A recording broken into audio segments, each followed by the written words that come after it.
الحمد لله فزنا الماتش وثلاث نقط مهمين جدا في مشوارنا، تمام. بس هنا بقى تعالوا نتكلم عن الماتش بصوره اعمق شويه. عندكم فيديوهات المنفصله اتفرجوا عليها، بس هنا بنتكلم بصوره تفصيليه شويه، تمام.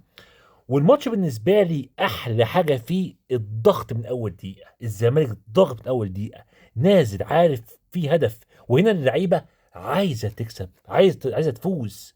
ده يا جماعه الفرق. الفرق بين الزمالك اللي هو القوي الشرس النهارده من اول دقيقه، والزمالك اللي نازل لعبته عادي يعني هنكسب في اي وقت. هو ده الفرق. الفرق اللي بيخليك من اول دقيقه راكب الماتش. هو ده الزمالك. النهارده نزلنا من اول دقيقه ضاغطين 22 دقيقه ضغط. بس هنا كان في ضغط بدون هدف. اللي هو ايه معنى ايه؟ احنا ماسكين كوره، ضاغطين، بس مش عارفين نخترق الدفاع بتاع زد، لان دفاع زد كان قوي، دفاع زد كان منظم، وبالذات من العمق. طب العمق مش عارفين نخترقه، طب مش عارفين حتى نرفع. والله ما عارفين نرفع ولا عرضيه عملناها. دي برضو بالنسبه لي كانت مشكله. وفي نفس الوقت برضو كابتن معتمد ما نبهش لعيبته، قال لهم يعني ارفعوا، ارفعوا. وكمان عندنا ايه؟ احنا عندنا كان في زياده في ال 18. يعني انت لو شفتوا هتلاقوا كذا لاعب في ال 18 مستني الرفعه.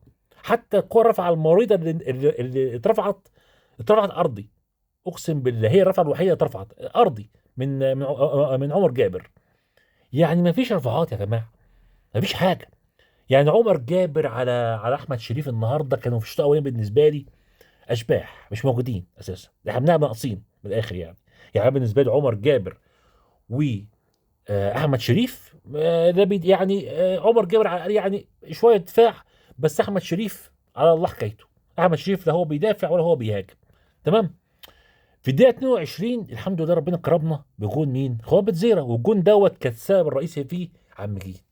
عم جيد هو اللي قطع، هو اللي تدخل على اللاعب بتاع زد، وما كانش يكون هيجي الا بكده، بالضغط.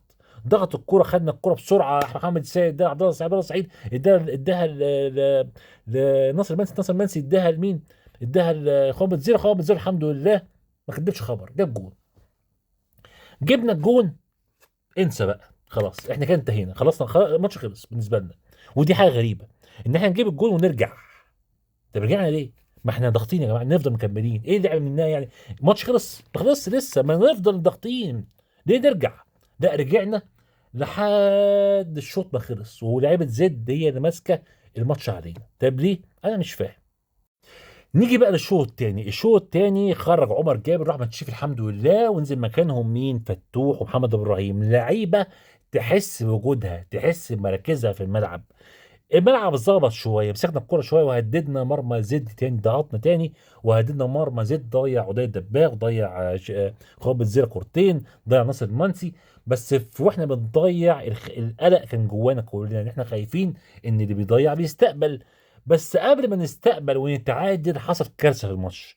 الكارثه بالنسبه لي تغيير خوان بتزيرة. يا كابتن معتبر انت بتغير الحصان بتاعك الفرس اللي بتراهن عليه خوان بتزيرة في الدقيقه 70؟ هو احنا كسبانين مثلا 3-0 4-0 فبتخرجوا عادي مش فارق معاك؟ ده احنا 1-0. 1-0 يعني ممكن يدخل فينا جول في اي وقت. بتخرجوا كده وفي الدقيقه 70 لسه 25 دقيقه ماتش تاني، وبتخرجوا بمين؟ شيكوبانزا. شيكوبانزا هيعمل ايه؟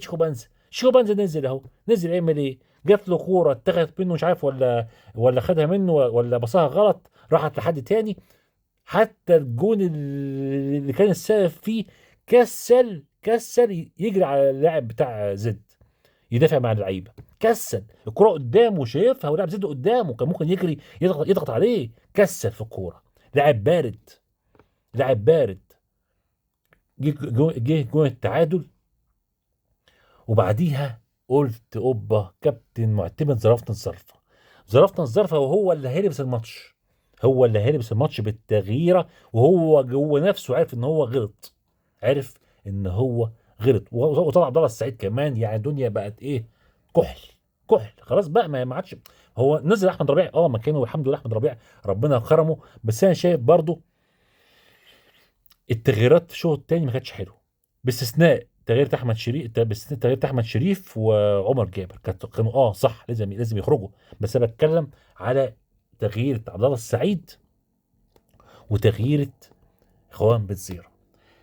لولا ستر ربنا يا كابتن معتمد والكوره بتاعت ومهاره احمد ربيع كنا هنشارك الماتش من الاخر، من الاخر.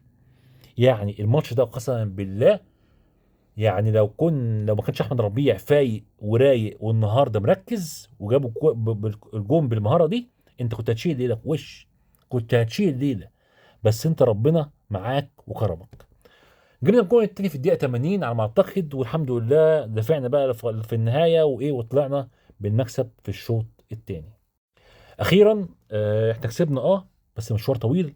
الماتش الجاي بيراميدز ماتش صعب، ماتش محتاجين كل لاعب يكون مركز، محتاجين ان كابتن معتمد يكون مركز اكتر من كده، محتاجين الجماهير الجماهير الجماهير تاني وتالت ورابع، هي الحصان الاسود اللي احنا بنراهن عليه.